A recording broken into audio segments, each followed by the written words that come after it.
The Balanced Knight. A human approaches a powerful altar of demonic worship, ready with a gleaming sword wreathed in a rainbow cascade of flame.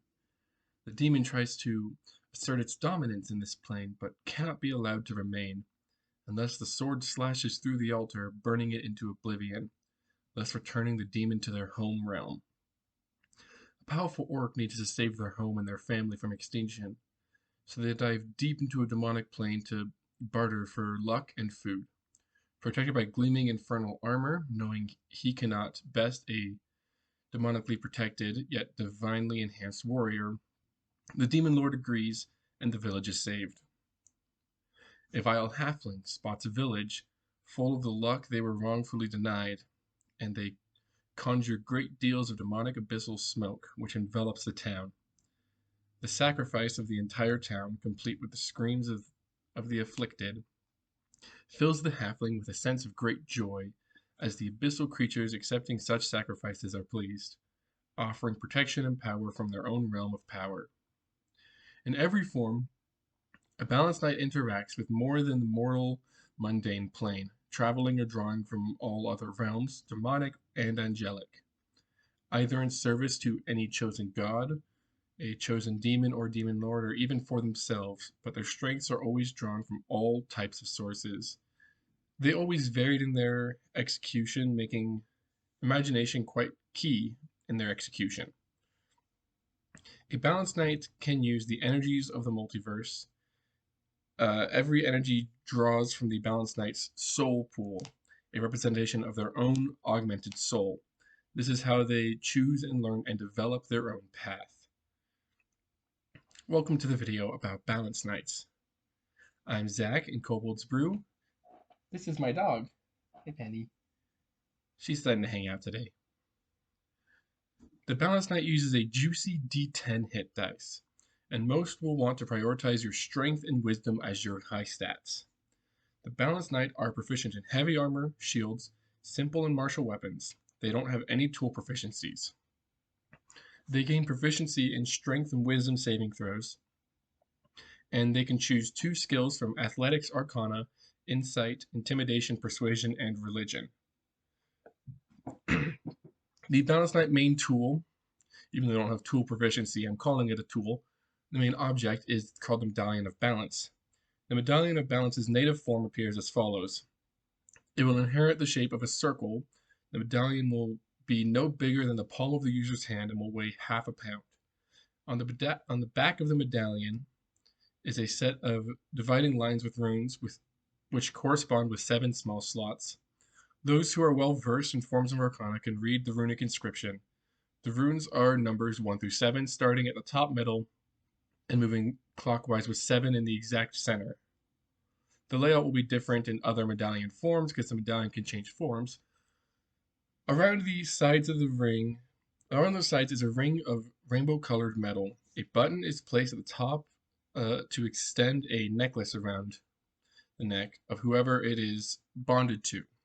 It's very complex, and I do want to remind you before we start getting into the level-by-level part, this class was designed initially by a friend of mine who is helping me with this book as well, and he has given me full permission to use this class in the book.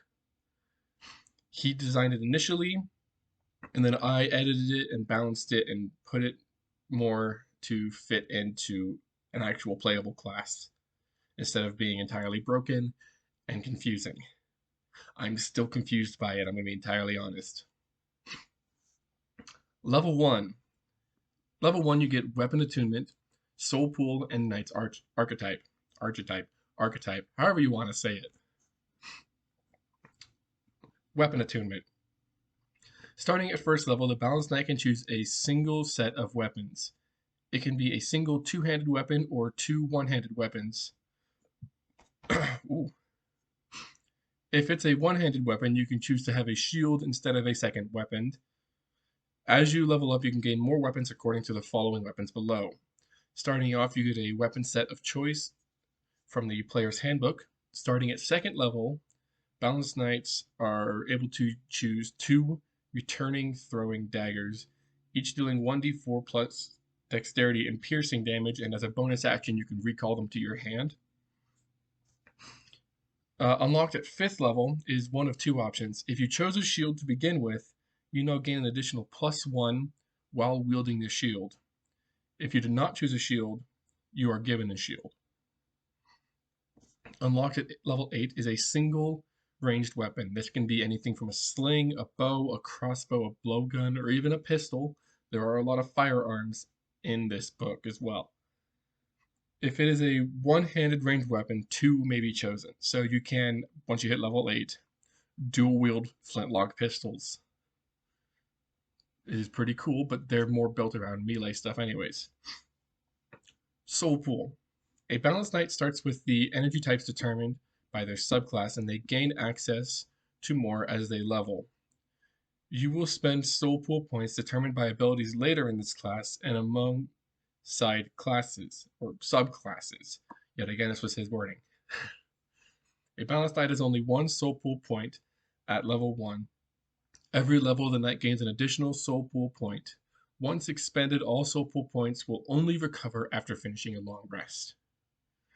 Then we have the Knight Archetypes, which is your subclass. This is also starting at level 1. You have access to 6 subclass options. And yet again, like all those subclasses, once you choose, you cannot change. But your subclass options are as followed: the Somatic Knight, the Celestial Knight, the Eternal Knight, the Beast-Hide Knight, the Negative Knight, and the Chaos Knight. Information about the subclasses will not be in this video, as I am going to keep the classes that we're making, I'm going to keep their subclasses hidden until this book is released. Starting at level 2, you get access to a fighting style. The fighting styles you can choose between are archery, defense, dueling, great weapon fighting, protection, and 2-weapon fighting. That's all you get for level 2. At level 3, you get the new features called Upgrade Slot, Sub-Armor Attunement, and Soul Arts. Starting at 3rd level, on all shape-shifted forms of the medallion and its natural shape, there are 7 small slots, as discussed before, which can be fitted with a great deal of components. A biological component, which will add to the armor of the intent of the original piece. A magical enhanced piece or amulet will do something similar, and all the upgrades will not function unless the armor is summoned. This will also be discussed in the Sub-Armor Attunement. A DM's own imagination can be used as well for specific enchanted gemstones for a specific purpose, all of which must be approved by the DM. Biological components also carry the strongest aspect of the host creature in their magic. A red dragon with their fire, a purple worm with their tunneling, etc. There's a lot of different kind of biological components you can use from creatures to add into this. We can't think of all of them. It's infinite. But we will do what we can and give a kind of rough general chart or guideline, as in like an eye will grant an increase in perception and possibly true sight. A scale could possibly, if you had like a scale in one of these slots, it could increase your AC.